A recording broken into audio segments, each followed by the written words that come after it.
ఈ వీడియో చూసే ముందు మిగతా 7 పార్ట్స్ చూసి అప్పుడు ఈ వీడియో చూడండి. మీకు ఈ కథ పూర్తిగా అర్థమవుతుంది.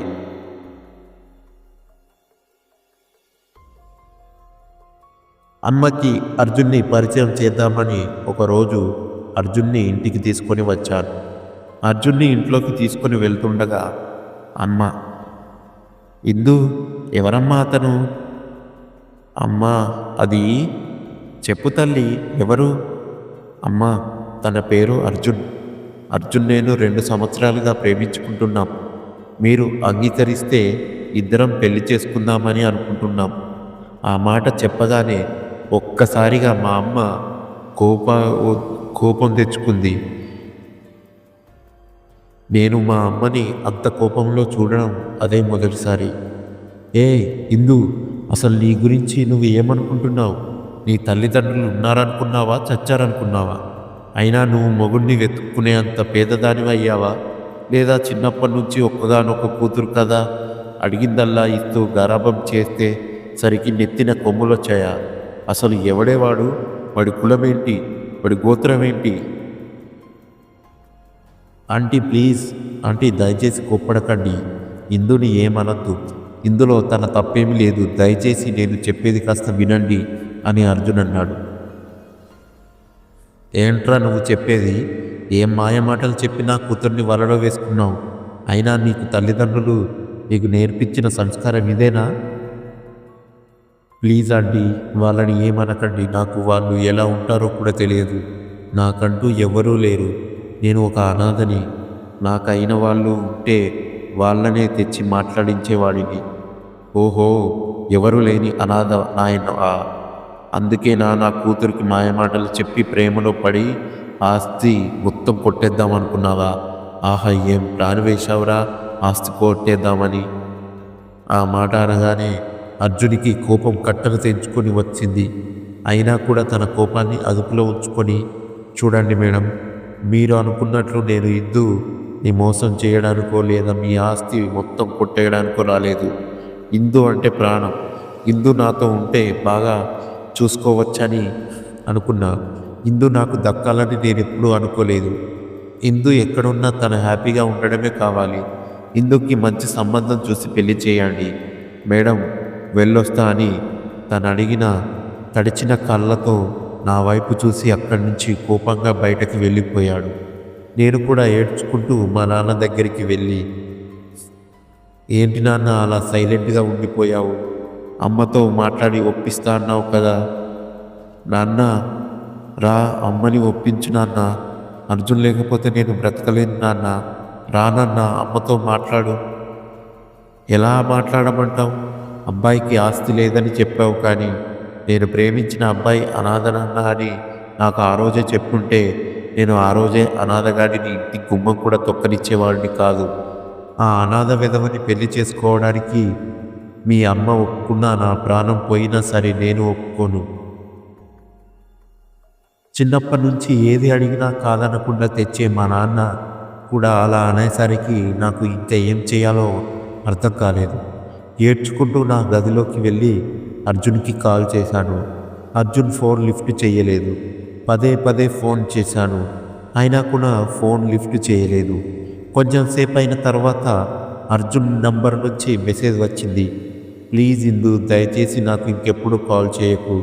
నువ్వంటే నాకు ప్రాణం, కానీ నేను అనాథని అయిన ఒక్క కారణం వల్లే నేను నిన్ను దూరం చేసుకోవాల్సి వస్తుంది.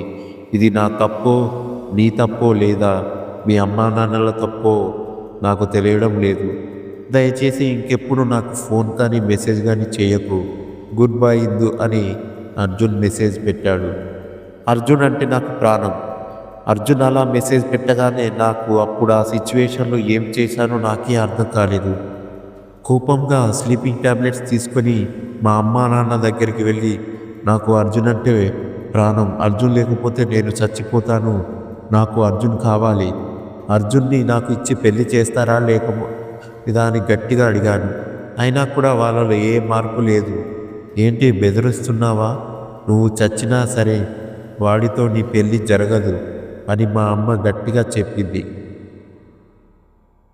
అర్జున్ లేని లైఫ్ నాకు వద్దని అనుకున్నాను. నా చేతిలో ఉన్న స్లీపింగ్ టాబ్లెట్స్ అన్నీ ఒక్క ఉదుటున నోట్లో వేసుకున్నాను. అంతే, క్షణాల్లో అంత మైకం కమ్మేసింది. మా అమ్మ నాన్న దగ్గరికి పరిగెత్తుకుంటూ వచ్చారు. ఆ తర్వాత ఏం జరిగిందో నాకు తెలియలేదు. నేను మళ్ళీ కళ్ళు తెరిచి చూసేసరికి హాస్పిటల్ బెడ్ మీద ఉన్నాను. నా ఎదురుగా మా అమ్మ నాన్న చాలా టెన్షన్గా ఉన్నారు. ఆ తర్వాత ఏం జరిగిందో నాకు తెలియలేదు. నేను మళ్ళీ కళ్ళు తెరిచి చూసేసరికి హాస్పిటల్ బెడ్ మీద ఉన్నాను.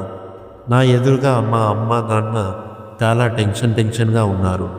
అప్పుడు కూడా నా నోటి నుంచి వచ్చిన మొదటి మాట, ప్లీజ్ అమ్మా, నాకు అర్జున్ కావాలి.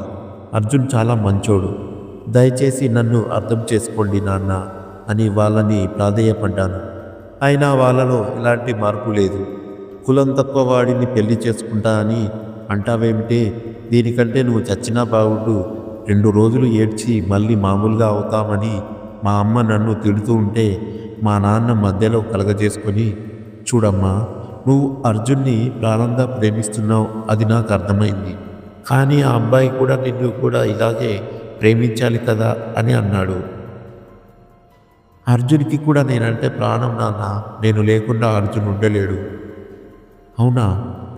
చూడు, ఫోన్ చూపిస్తూ, నువ్వు స్పృహ తప్పిపోయిన వెంటనే నేను అర్జున్కి కాల్ చేసి జరిగింది మొత్తం చెప్పాను. వెంటనే రమ్మని కూడా చెప్పాను. కానీ మీ అర్జున్ 4 రోజులైనా కూడా రాలేదు. 4 రోజులేంటి నాన్న? నువ్వు స్పృహ కోల్పోయి 4 రోజులైంది. మళ్ళీ ఇప్పుడే కళ్ళు తెరిచావు. ఇప్పటికైనా వాడిది మోసమని తెలుసుకో తల్లి. ఇప్పటి వరకు జరిగిన దానికి నన్ను క్షమించు. నీ మీద ఒట్టేసి చెబుతున్నాను తల్లి. నువ్వు అలా చేసిన తర్వాత అర్జును నీకు ఇచ్చి పెళ్లి చేద్దాం అని అనుకున్నాను. కానీ సరే, నిన్ను ఇలా హాస్పిటల్లో నేను చూడలేకపోతున్నాను. మనం ఇంటికి వెళ్ళిపోదాం, డాక్టర్తో మాట్లాడి వస్తానని అక్కడి నుంచి నాన్న వెళ్ళిపోయాడు. మా నాన్న చెప్పింది మొత్తం నేను నమ్మేశాను. హాస్పిటల్ నుండి డిశ్చార్జ్ అయ్యాను. ఏం చేసినా అర్జున్లోని ఆలోచనలు నన్ను వెంటాడుతున్నాయి. ఛీ, అర్జున్ ఇంత మోసగాడా అని అనిపించింది. కానీ ఒక 2 వారాలు గడిచిన తర్వాత అర్జున్ నుంచి కాల్ వచ్చింది. లిఫ్ట్ చేయకూడదని అనుకున్నాను. కానీ ఎందుకో అర్జున్ ఎలా ఉన్నాడో తెలుసుకుందామని కాల్ అటెంప్ట్ చేశాను. హలో హలో ఇందు, నేను అర్జున్ని. నీకు ఇప్పుడు ఎలా ఉంది?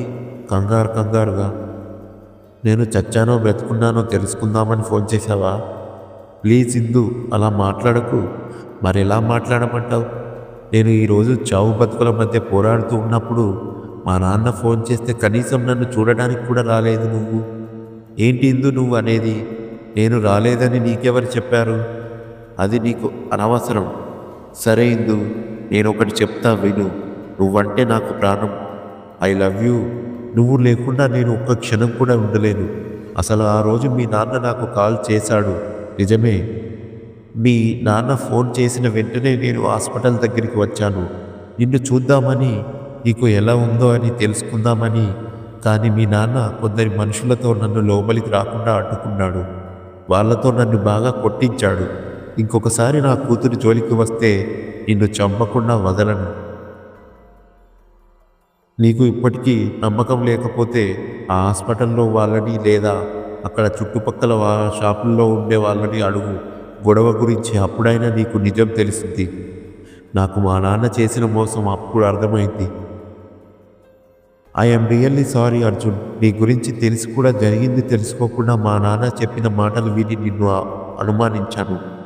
పర్వాలేదులే ఇందు గారు, మొగుడు పిల్లల మధ్య ఇలాంటివి జరగడం సహజం. ఇందు, సరే, నేను నిన్ను ఒకటి అడగాలనుకుంటున్నాను. అడగండి మొగుడు గారు. నేను నిన్ను పెళ్లి చేసుకోవాలని అనుకుంటున్నాను. నన్ను పెళ్లి చేసుకోవడం ఇష్టమేనా? ఏంట్రా అలా అడుగుతావు? నువ్వంటే నాకు ప్రాణం. ఎప్పుడు పెళ్లి చేసుకుంటావు చెప్పు.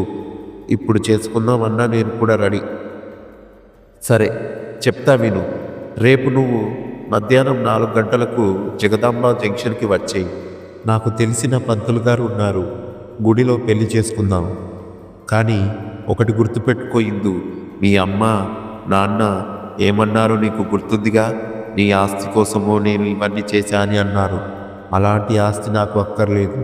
నువ్వు కట్టుబట్టలతో రా, నీ ఒంటి మీద బంగారం కూడా తీసేసిరా.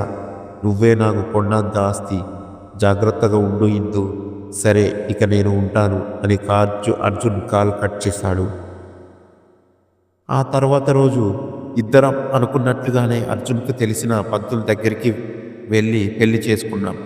అర్జున్ నా మెడలో మొదటి ముడి వేసేటప్పుడు నా కళ్ళలోకి చూస్తూ, నీకు ఏ కష్టం రాకుండా కంటికి రెప్పలా కాపాడుకుంటూ ఉంటా. రెండో ముడి వేస్తూ, నాకు చిన్నప్పటి నుంచి నా తల్లి ఎవరో నాకు తెలియదు ఇందు. చిన్నప్పటి నుండి నేను నా తల్లి ప్రేమకు దూరం అయ్యాను. కానీ ఇన్ని రోజులు నేను మిస్ అయిన ప్రేమని మొత్తం నీ మీద చూపిస్తా. ఆ ప్రేమని నువ్వు భరించాలి. మూడో ముడి వేసిన తర్వాత నా గడ్డం పట్టుకొని నా మొహాన్ని పైకి లేపి, ఏం భయపడకు ఇందు, ఏమీ కాదు. ఇప్పటి వరకు మీ అమ్మ నాన్న నిన్ను ఎంత ప్రేమగా అయితే చూసుకున్నారో అంతకంటే నిన్ను బాగా ప్రేమగా చూసుకుంటాను. ఐ లవ్ యూ ఇందు. తర్వాత పార్ట్ కోసం వెయిట్ చేస్తుండండి. ఈ వీడియో కనుక మీకు నచ్చినట్లే లైక్ చేసి మీకేమనిపించిందో కమెంట్ రూపంలో తెలియజేయండి. అలాగే మరిన్ని వీడియోల కోసం మన ఛానల్ని సబ్స్క్రైబ్ చేసుకోండి. Thank you for watching our videos. Please do subscribe.